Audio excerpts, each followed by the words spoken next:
Hello, this is Father Frank Pavone, National Director of Priests for Life. I wanted to offer some perspectives today on the conversation taking place around the country about the use of deception in the pro-life cause.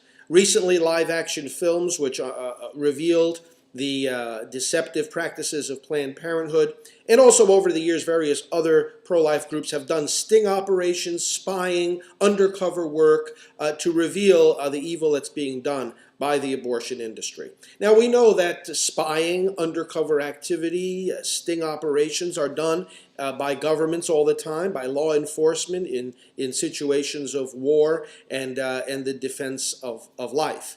So any argument that says this cannot be done or is immoral all the time also has to cover these wider things. It's not just the pro-life movement that's doing this kind of activity. And obviously we have to always abide by the judgment of the Church's magisterium in these cases, and we embrace what the Catechism says about lying and about, obviously, the principle that the end never justifies the means.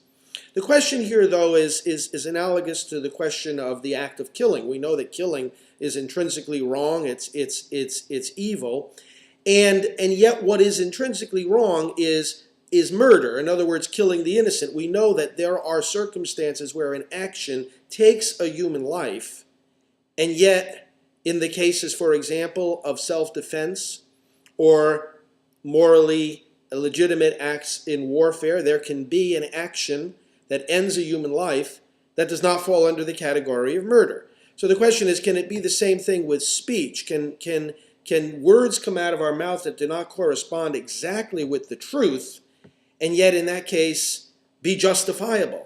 And I have two articles here about, one of them by Boniface Ramsey, the two traditions on lying and deception, going back to church fathers like Hilary and Chrysostom, pointing out that there are circumstances in which deception can be used, and another article, The History of Thought, about the morality of lying.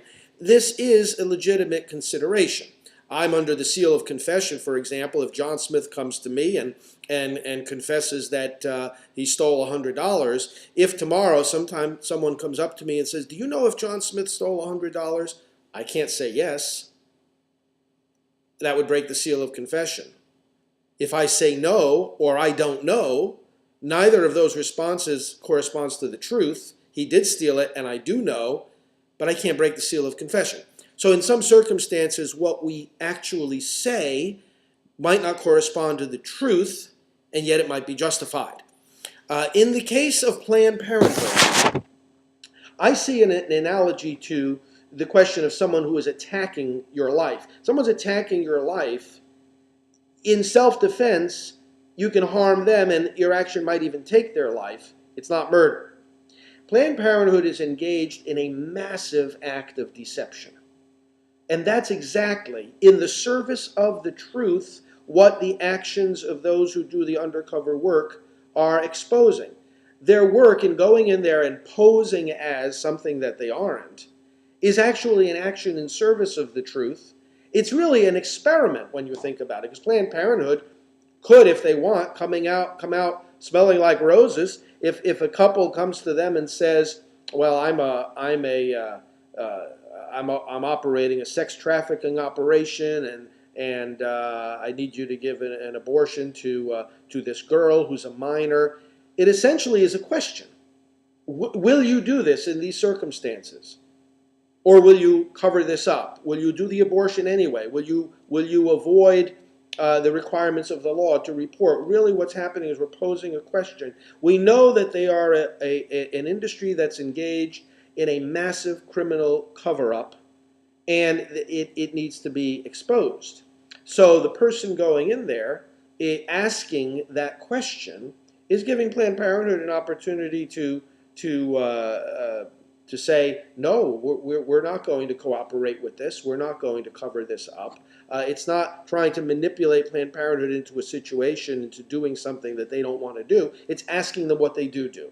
Anyway, these are some perspectives on this question. It's under a great deal of discussion these days, and we have a lot more to say about it. But I hope that these reflections are helpful to those of you who are trying to sort this out. I have counseled and guided Lila Rose over the years and encouraged her in this activity. Similarly with Life Dynamics, with the various cover-up operations, we have files of transcripts of tapes from the conventions of abortionists, which we were able to obtain only by having somebody go into those conferences as a participant, pretending to be on the other side of the issue, so that we could get that information. So we've been dealing with this matter for many years, and of course we are open to your input into it, and I'll be glad to send you copies of these articles that I referred to before if you would like.